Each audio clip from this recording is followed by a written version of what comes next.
My philosophy on life, whether people agree with it or not, it's not the point, is that we are, if you want to go to the true I, the eternal I, we are simply consciousness. We are states of awareness, no form. We are states of awareness, states of being aware.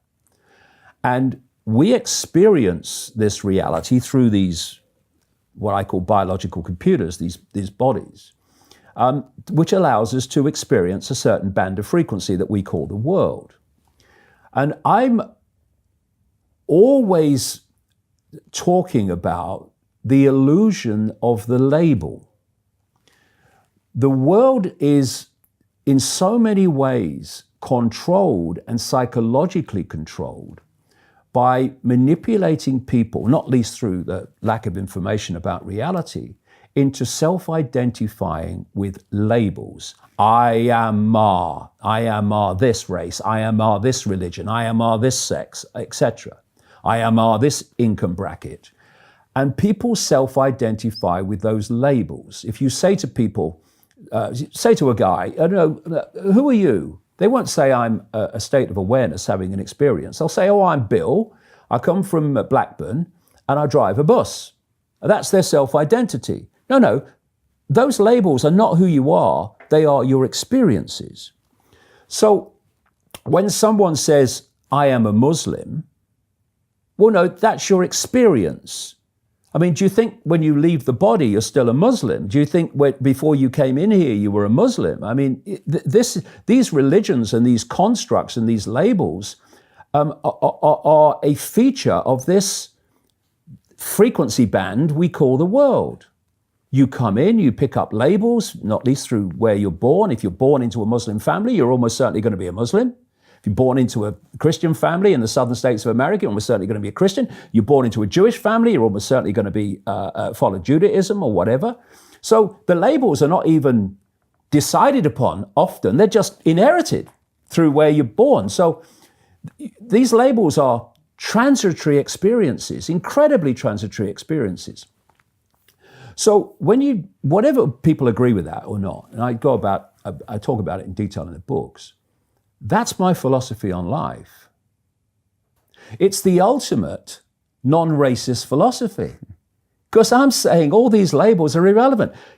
You're a different color to me. It's just a different version of a biological computer. You know, if we were on the moon, the two spacemen on the moon, would we be fighting over where our spacesuits were made and what color they were? Of course not. We think that was crazy. Hey, Houston, we've got a problem. But because of this illusion of reality that we experience and believe in, and the labels we believe in and self-identify with, we have all this divide and rule, which is the essential component of a few controlling the many, based on labels. So let's take the Australia example. This is how crazy it gets, man.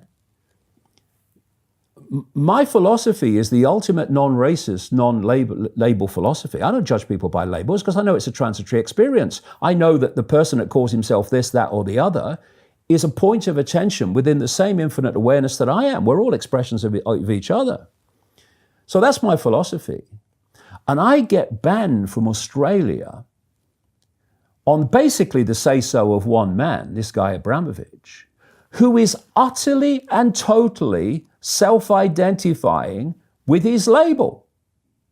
The fact that he is Jewish dictates and colors his every perception, his every action, his every point of observing everything.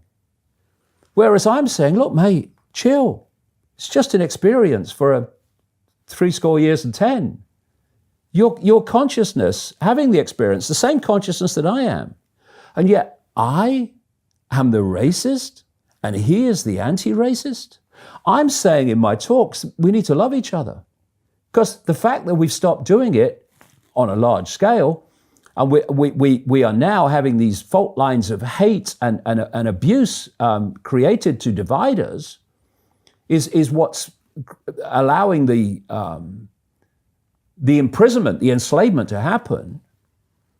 And he is a guy who claims to be anti-hate, who's saying, hate that Icke. We mustn't have him in. You've got to hate him. If you hate him, you'll support not having him in. It's a complete inversion of reality.